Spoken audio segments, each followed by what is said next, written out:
Yo, what is up, guys? Welcome back to the MG Cup Series here on NBC. We are at Phoenix International Raceway. We already know this is going to be a crapshoot, so let's just dive on into it, shall we? This is going to make or break someone's championship run here today. Here today, and it looks like it's already breaking Jeff Gordon's run because he just got shipped up into the outside wall, and he's going to fall back and lose a ton of spots after he and the pole sitter Jeff Burton got together. Now through 3 and 4 for the first time here today. Is the field going to make it out alive through lap 1? No, they will not. Wrecking in turn 4 is the 70 of Johnny Sauter and his teammate Jeff Green. Haas Automation Racing is completely in shambles as Green is about to... I thought he was about to drive straight into those barrels, because he couldn't see a thing right there, man. Let's take a look and see what's going on here. They're just stacking them up in turn 1. Eric McClure goes around. I mean, look at that. Wow. Eric McClure is sideways there, and then Johnny Sauter, whoever he's at. I can't even find him in the field right now. But apparently he's already wrecking and getting clobbered. There he is. Already killed it. Just gets dumped by David Gilliland. Boom! Up into the outside wall. Boom! And nowhere for his teammate to go. Both the Haas cars out of this one.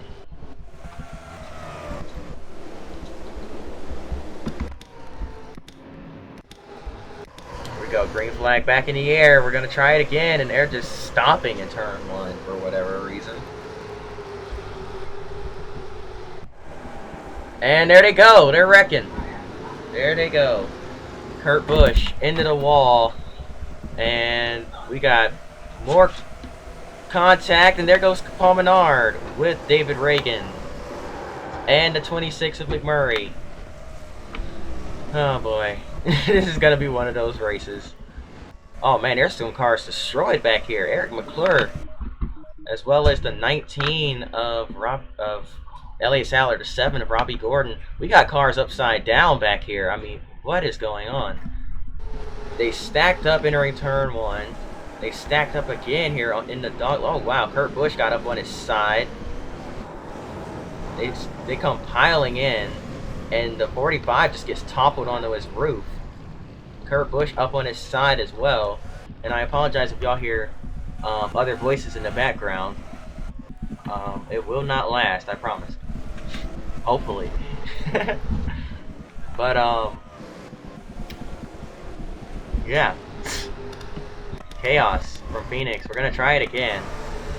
Another double file restart. These guys love to just stop further back, which is something new with this racetrack. Another reason why this track is broken and being reconfiguring it. This Ian Slager back here trying to just hang on.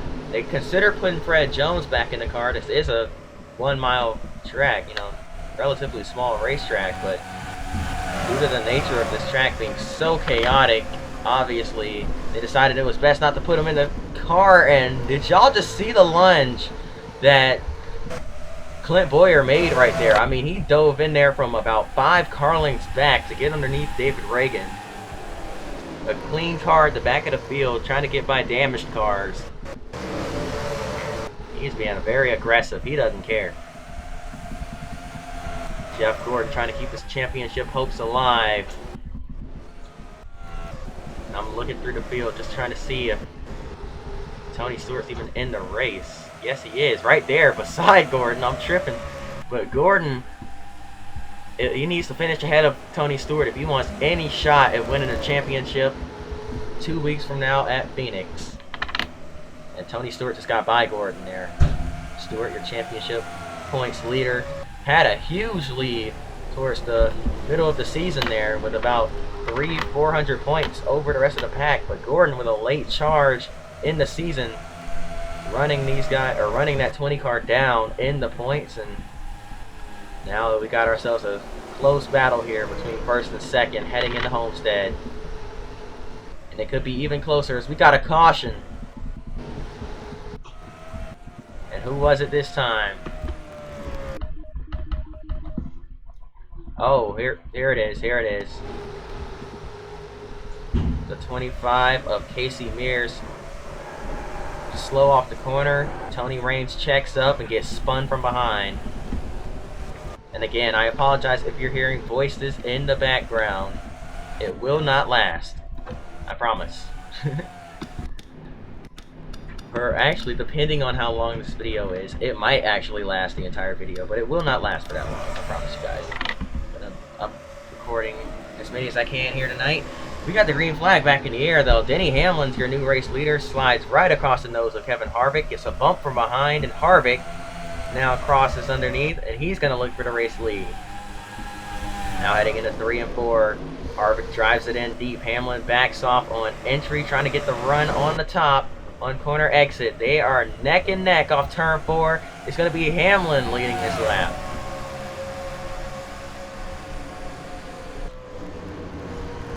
Kevin Harvick back to the inside, trying to keep his nose in there, but Hamlin with another good drive off. It's going to clear Harvick for the race lead. Martin Truex Jr. running 3rd. How about Dale Jr., P4. 20 of Stewart right there behind him. Jeff Gordon trying to fight back, but can't fight against that high side. That high line just seems to be dominant here for whatever reason. And now Denny Hamlin, a little slow off turn 2, and here comes the 29, back again. But Hamlin running that high side, just untouchable up there. They've definitely found something in that higher groove. I mean, I don't know what it is, but they found something.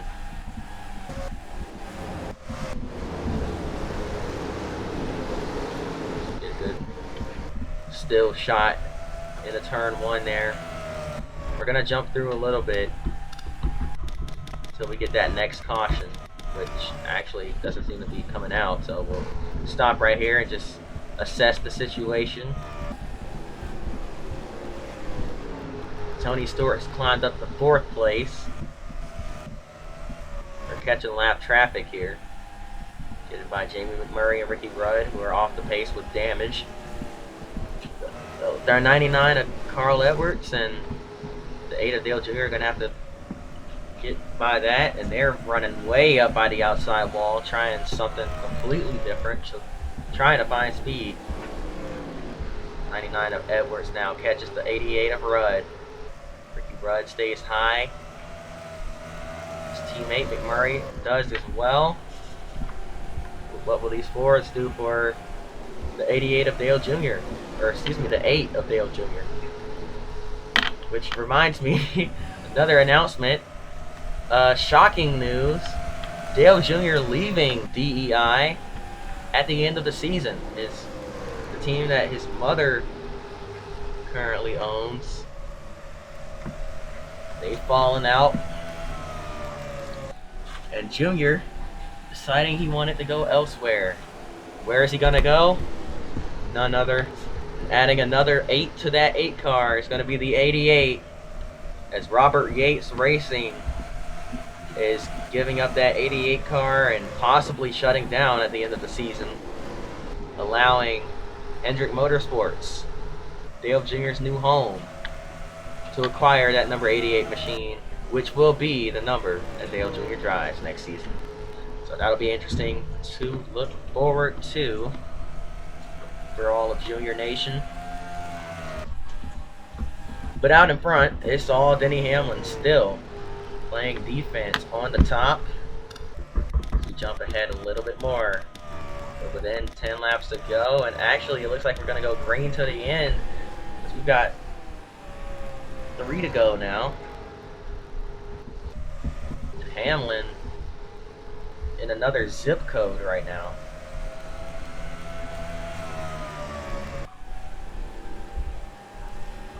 And now here comes the 20 of Stewart behind the 1 of Truex, now underneath, looking for 3rd. They're going to be side by side off turn number 4. Stewart trying to keep his nose in there as we head into 1 and 2. Drives it in deep underneath Truex. Contact!